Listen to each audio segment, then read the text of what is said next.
Assalamualaikum warahmatullahi wabarakatuh. Alhamdulillahirrabbilalamin. Pada hari ini kita semua bisa bersama dalam acara masa pengenalan lingkungan sekolah atau MPLS di SMK Mekanika Bunut Pesantren Cirebon. Nanti di MPLS ini kita akan berbicara langsung dan berdiskusi langsung dengan beberapa narasumber yang sudah hadir. Ada beberapa narasumber yang sudah hadir bersama saya pada hari ini. Yang pertama yaitu Kiai Haji Salman Al-Farisi sebagai Ketua Umum Yayasan Lembaga Pendidikan Islam Pondok Bunut Pesantren. Ini merupakan Kiai Salman. Dan narasumber kedua yaitu Kiai Haji Dr. Fahad Ahmad Sadat MESY sebagai Ketua Bidang 1 YLPI yang membawai pendidikan formal dan non-formal di lingkungan Pondok Bunut Pesantren Cirebon. Dan narasumber yang terakhir adalah Kiai Haji Lutfi Nasiruddin Zain. Beliau merupakan Kepala Sekolah SMK Mekanika Bunut Pesantren Cirebon. Baik, untuk mengawali obrolan kita hari ini, kita akan memulai dari Kiai Salman terlebih dahulu untuk mengetahui lebih jauh terkait Bunut Pesantren. Ini Bunut Pesantren merupakan salah satu pondok pesantren tertua di Jawa. Otomatis banyak sekali perkembangan yang sudah terjadi di pesantren ini. Mungkin bisa dijelaskan oleh Kiai Salman apa saja perkembangan yang sudah terjadi di Bunut Pesantren dan apa saja yang nanti bisa diketahui oleh terutama santri-santri baru nih Kiai Salman, kan banyak yang belum paham Bunut Pesantren seperti apa. Silakan Kiai Salman. Saya buka dulu ini maskernya. Assalamualaikum warahmatullahi wabarakatuh. Waalaikumsalam. Bismillahirrahmanirrahim. Alhamdulillahirabbil alamin. Wa bihi nasta'inu ala umurid dunya waddin. Wassalatu wassalamu ala asyrafil anbiya'i wal mursalin wa ala alihi wa sahbihi ajma'in. Rabbi syrah li sadri wa yassir li amri wa hlul 'uqdatam min lisani yafqahu qawli.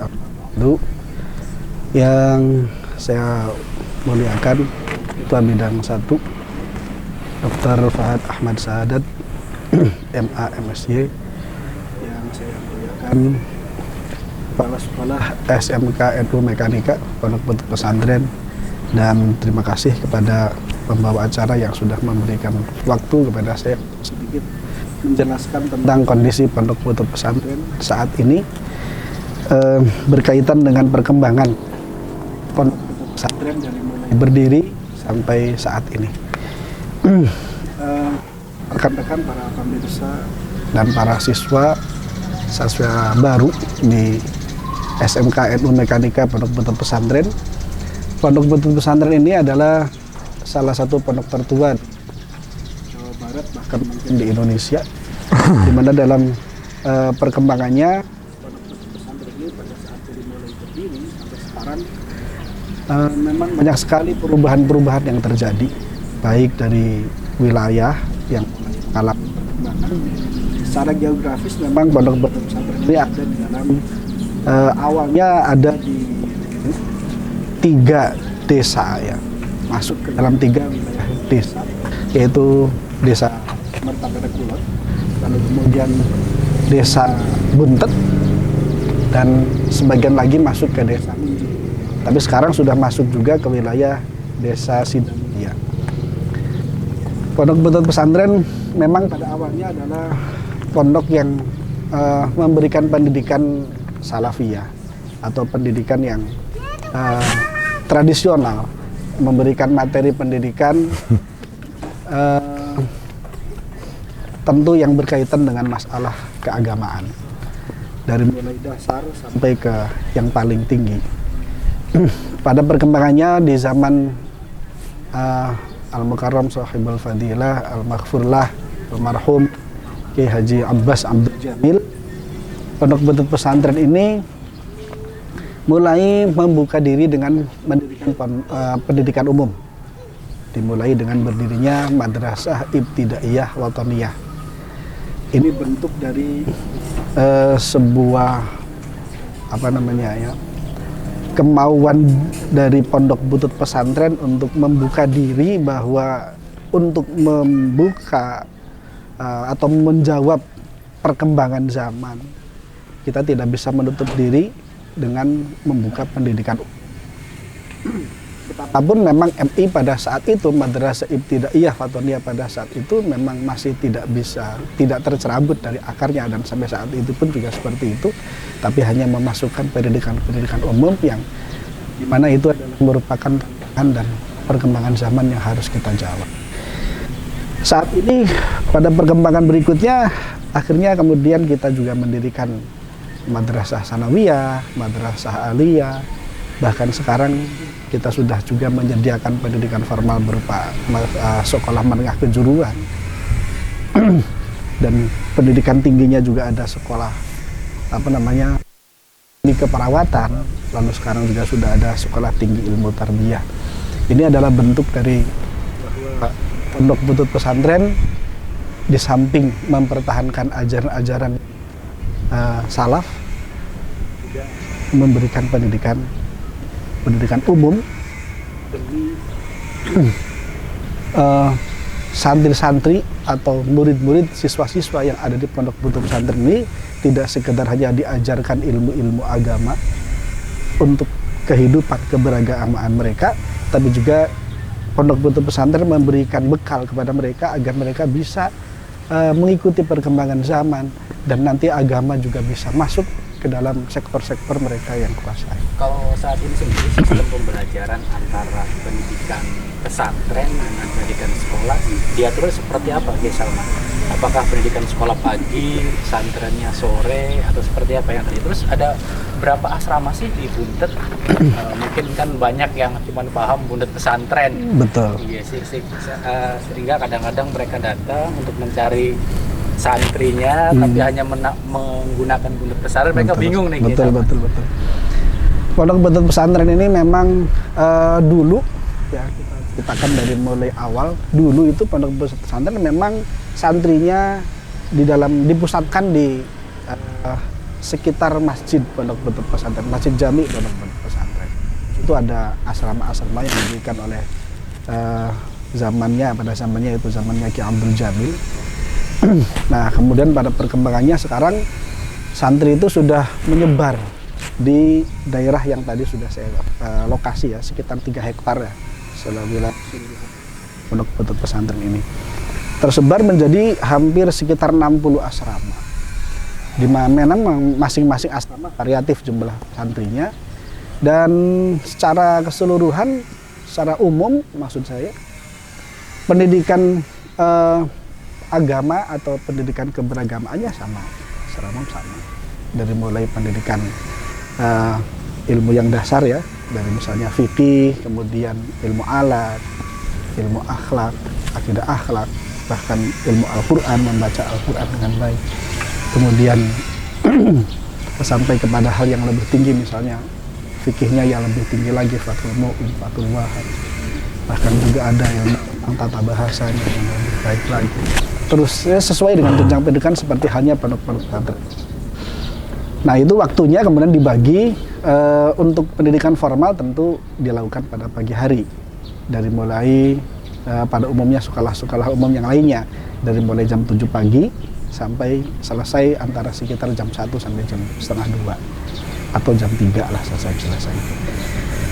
Nah, untuk kegiatan pondok yang memberikan pendidikan agama ya, dari mulai setelah sholat subuh bangun tidur, mereka sudah ada hampir di tiap semua asrama itu memberikan pengajian dari mulai setelah sholat subuh, lalu kemudian nanti selesai sekolah sore hari, setelah selesai sholat asar, dan kemudian berlanjut sampai malam hari. Tidak ada pembagian seperti itu. Dari masing-masing asrama yang jumlahnya 60 itu ada pengasuh-pengasuh atau kiai-kiainya yang tersebar. Dan alhamdulillah semua santri atau pengasuh-pengasuh ini atau pondok-pondok atau asrama-asrama yang jumlahnya 60 ini berada dalam satu naungan, yaitu Yayasan Lembaga Pendidikan Islam Pondok Butut Pesantren. Jadi betapapun asrama-asrama itu terpisah berjumlah 60 ini tetap dalam satu koordinasi, dalam satu naungan, dalam satu katakanlah kepemerintahan, dalam satu manajemen, yaitu Yayasan Lembaga Pendidikan Islam Pondok Butut Pesantren. Baik, saya akan beralih ke Kiai Fahad. Sepertinya Pondok Pesantren ini salah satu pondok pesantren yang lembaga pendidikannya sangat komplit. Mulai dari TK sampai perguruan tinggi. Mungkin bisa lebih dijelaskan secara detail lembaga pendidikan apa saja yang sekarang sudah ada di pondok Buntet Pesantren, atau ke depan akan ada lembaga apa lagi nih untuk menunjang pendidikan para santri di Buntet Pesantren?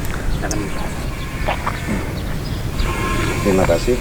Assalamualaikum warahmatullahi wabarakatuh. Alhamdulillahirabbil alamin.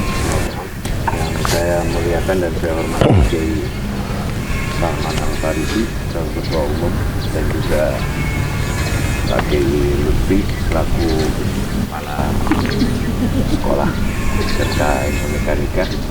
Terima kasih atas waktu dan kesempatannya. Alhamdulillah, Pondok Buntet Pesantren itu memang mempunyai lembaga pendidikan formal dan non formal. Pendidikan formal dimulai dari tingkat taman kanak-kanak atau taman bermain sampai dengan perguruan tinggi. Kita memiliki TK, MI Putra Putri, MTS Putra 1, Putra 2, dan MTS Putri 3. Setelah itu Putra, Manu Putri, dan SMK Mekanika. Setelah itu ada Akademi Keperawatan dan juga Sekolah Tinggi Ilmu Tarbiyah. Nah, dalam lembaga pendidikan non formal pun kita sudah memiliki PKBM atau bahasa gampang di masyarakatnya sekolah paket lah. Itu sudah berjalan 2 tahun ini. Nah, selain PKBM, kita juga ada lembaga kursus dan pelatihan MKP. Kita juga ada balai latihan kerja atau BLK. Itu sementara pendidikan formal dan non formal yang sudah ada di kita. Dan di bawah bidang pendidikan ada juga pusat studi, bimbingan dan konser. Jadi di dalam Pondok Buntet Pesantren ini memang seluruh tingkatan dan pendidikan itu ada, dan juga kita menyediakan pendidikan non formal sebagai wadah juga bagi masyarakat dan santri yang memang tidak melanjutkan pendidikan setelah SMA ataupun memang tidak menempuh pendidikan formal, hanya paket. Makanya ada beberapa yang mengikuti lembaga kursus dan pelatihan. Alhamdulillah, dalam 2 tahun ini ketika masa pandemi, murid yang minat atau memilih sekolah di Buntet Pesantren masih cukup tinggi sampai dengan tahun ini. Ini membuktikan bahwa Buntet memang menyediakan seluruh tingkatan agar santri dan masyarakat bisa melanjutkan pendidikan dari mulai tingkat dasar dan pendidikan. Rencana ke depan kita juga akan membuat seperti lembaga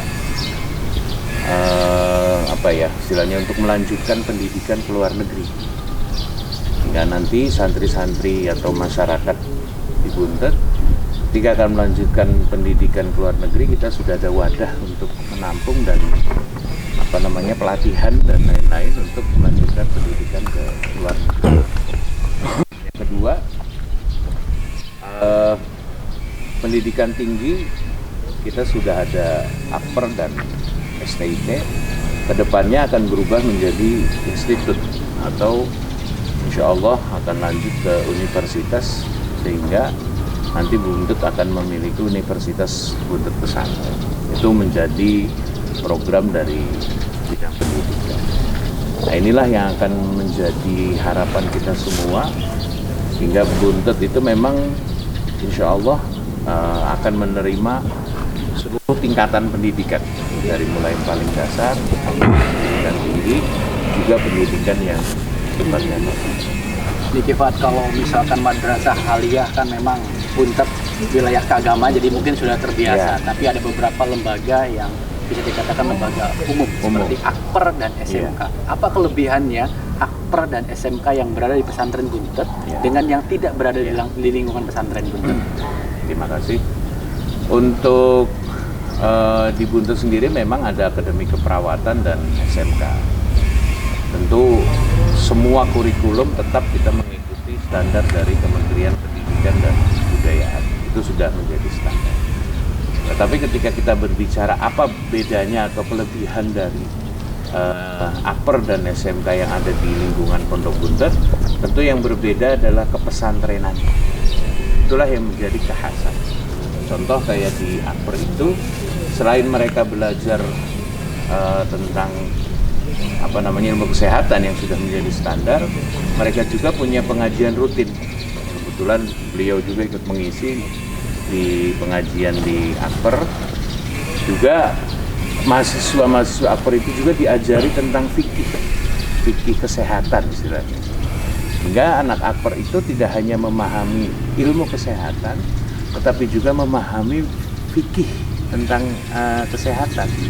Hingga bagaimana orang sakit itu toharo, bagaimana nanti istilahnya cara sholat ketika sakit atau apa. Nah, itu mahasiswa Akper menjadi nilai plus, nilai kelebihan. Yang kedua adalah akhlak. Karena santri Akper itu punya tagline atau ini, perawat yang santri, santri yang perawat. Hingga santrinya itu tidak lepas. Makanya mengedepankan akhlak ketika praktek ataupun ketika dia nanti jadi perawat, itu mempunyai nilai lebih adalah akhlakul karimahnya yang dikedepankan. Bagaimana istilah di Akper itu senyum sapa gitu. Salam senyum sapa. Nah, itu kan menjadi ajaran di kita hingga nanti mahasiswa itu bisa lebih, kalau bahasa orang ini telaten lah, lebih sabar dalam menghadapi pasien karena memang kan yang dihadapi yang sakit. Nah, SMK sendiri bedanya, SMK di kita berbasis pesantren, rata-rata santri, makanya SMK di kita tetap basis pesantrennya tidak lepas. Itu yang menjadi pembeda SMK karena ada juga materi-materi keagamaan, tidak hanya pelajaran agama yang ada di SMK, tetapi ada ekstrakurikuler materi-materi tentang keagamaan. Itu yang menjadi pembeda hingga nanti diharapkan yang dari SMK bisa memahami tentang teknik ataupun perbankan, komputer, tetapi juga memahami tentang agama. Itu yang memang menjadi kekhasan dan pembeda di SMK Akper yang lain.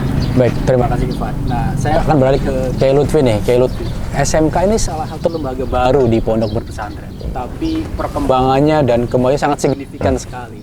Mungkin bisa Kiai Lutfi jelaskan juga apa saja nih yang memang layak kita banggakan ketika bisa bergabung di SMK, misalkan jurusannya, fasilitasnya, dan mungkin kurikulumnya lebih menarik di sini dibanding di sekolah yang lain. Silakan Kiai Lutfi. Assalamualaikum warahmatullahi wabarakatuh. Bismillah walhamdulillah wassalatu wassalamu ala rasulillah wa ala alihi wa sahbihi wa mawala la hawla wa la quwata illa billah. Yang sangat kami hormati Kiai Salman selaku Ketua Umum YLPI Pondok Buntet Pesantren. Yang kami hormati teman saya, sahabat saya Kiai Fahad yang di pengurusan YLPI ini menjadi Ketua Bidang 1. Yang kami hormati juga pembawa acara Kang Rofahan. Terkait dengan SMK ini, memang betul sekali bahwa SMK Buntet ini menjadi salah satu SMK yang secara perkembangannya sangat melesat tajam, Kang Rofahan. Tepatnya tahun 2009 SMK itu ada di Buntet Pesantren. Dalam rentang waktu kurang lebih 12 tahun dari 2009, ini SMK itu mengalami peningkatan yang luar biasa, baik dari segi kuantitas siswa maupun dari sarana dan prasarana.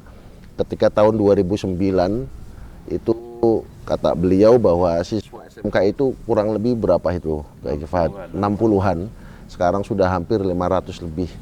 Itu kan sebuah prestasi yang luar biasa. Dan itu kita dapatkan tidak serta-merta dengan mudah, tapi tetap dengan perjuangan, pengorbanan dari guru-guru SMK itu sendiri. SMK kita itu mempunyai 5 kompetensi keahlian, Kang Rofahan. Jadi 5 jurusan lah kalau bahasa umumnya. Yang pertama adalah TBSM, teknik bisnis sepeda motor, terus ada TKRO, mobil, terus ada multimedia, MM, ada asisten keperawatan, dan yang terakhir adalah PKM, perbankan, keuangan mikro. Ini dari 5 jurusan ini, itu ada salah satu jurusan yang dipercaya oleh Kementerian Pusat untuk menjadi Center of Excellence. Kita perlu tahu bahwa jumlah SMK di Indonesia itu hampir 14.000. Itu tahun 2000, Ki Fahad. Itu kurang lebihnya 14.000, dan perlu dicatat juga bahwa pada tahun 2000 Kementerian Pusat itu memberikan bantuan program berupa COE. Dan dari 14.000 itu kurang lebih 400 yang mendapatkan, dan alhamdulillah berkah para kiai juga, SMK Bunut kita itu dipercaya. Ini prestasi yang luar biasa. Prestasi yang perlu dibanggakan, karena dari SMK yang ada di Cirebon sendiri paling bisa dihitung dengan jari yang mendapatkan COE. Dan ini di belakang ini adalah gedung yang mendapatkan bantuan COE itu. Itu Kang Rofahan. Apa kelebihan COE itu? Kenapa sih hanya SMK-SMK yang terpilih saja? Terus apa kelebihan program di COE itu nanti? Jadi program COE itu adalah program berkelanjutan. Jadi kita itu tidak berhenti sampai di sini. Yang perlu dicatat bahwa ketika kita itu sudah menyelesaikan program COE, kementerian juga membuka program pusat keunggulan, Kiai Salman, pada tahun 2021, dan alhamdulillah SMK kita, SMK Mekanika itu ditunjuk kembali menjadi sekolah PK, pusat keunggulan. Jadi SMK kita itu Mekanika itu pertama adalah sekolah COE, yang kedua adalah sekolah PK. Ini kurang apa lagi nih berkah dari para kiai, luar biasa ini. Ini mungkin di lulusan juga ketika kita bekerja di kurikulum kita ketika dicantumkan itu mempunyai nilai jual tersendiri. Betul. Ini lulusan SMK COE. Betul. Makanya tapi ada pekerjaan berat di sana, yaitu ketika kita itu dituntut untuk menjadikan output kita menjadi seorang yang hebat. Itu PR kita sebenarnya. Jadi kita tidak serta-merta mendapatkan COE, tapi di belakangnya tuntutan besar menghadang kita, yaitu di mana output dari siswa-siswi SMK Mekanika harus menjadi orang-orang yang hebat. Itu tantangan kita. Nah, fasilitas apa saja nih Kiai Lutfi yang ada di SMK, misalkan untuk praktek dan sebagainya? Semenjak SMK Mekanika itu ditunjuk menjadi sekolah COE dan PK, itu perkembangan dari fasilitas juga luar biasa. Mungkin kapan-kapan nih Kang Rofahan bisa masuk nih ke gedung kita ini nih. Nanti di sana itu terlihat jelas, alhamdulillah sudah komplit semua lah. Yang awalnya nol, saya katakan nol itu tidak masih sederhana. Setelah menjadi COE semuanya berubah total. Alhamdulillah ada semua di dalam. Enaknya sih kapan-kapan kita ke sana, Salman. Jadi ini juga sangat menunjang pembelajaran karena bagaimanapun juga SMK itu akan mengedepankan skill. Ketika peralatannya komplit, otomatis nanti wawasannya akan diterima juga akan lebih lengkap gitu. Ada satu lagi Kang Rofahan. Jadi yang menjadi pembeda itu pada tahun sekarang, kurikulum ini juga perlu saya sampaikan kepada Kiai Salman dan Pak Kiai Fahad selaku Kabid 1 bahwa tahun sekarang itu di tahun kelas 1 yang sekarang itu memakainya kurikulum PK, Kiai Salman. Ini kan sesuatu banget gitu. Tapi untuk kelas 2, kelas 3 itu masih memakai kurikulum yang lama. Dan perlu kita bangga juga ketika kurikulum ini tidak semua SMK yang di Cirebon mendapatkan kurikulum PK ini. Makanya dalam 10 hari ini itu guru-guru SMK Mekanika itu sedang kalau bahasa siswanya ya, atau di training oleh Kementerian Pusat. Minta doanya saja supaya guru-guru bisa ini. Berarti ini untuk siswa yang baru bergabungnya sebuah kebanggaan dan keunggulan karena nanti akan ditangani oleh orang-orang yang profesional, guru-guru profesional. Betul. Selain fasilitas, ada juga sumber daya guru yang sangat profesional. Saya pengen tanya ke Kiai Salman, ini kan SMK paling terakhir nih berdiri Kiai Salman. Sebenarnya ada alasan apa sih kok tiba-tiba Pondok Pesantren ingin mempunyai SMK? Apakah agar bisa memfasilitasi semua santri yang ingin memiliki lembaga, ingin gabung ke pendidikan ini dan sebagainya? Seperti apa Kiai Salman? Iya betul. Seperti yang tadi sudah saya sampaikan di awal, saya sampaikan bahwa pondok pesantren ini berharap bahwa santri-santri yang mondok di pondok pesantren ini tidak sekedar hanya dibekali pengetahuan agama yang mumpuni, tapi juga dibekali dengan keterampilan.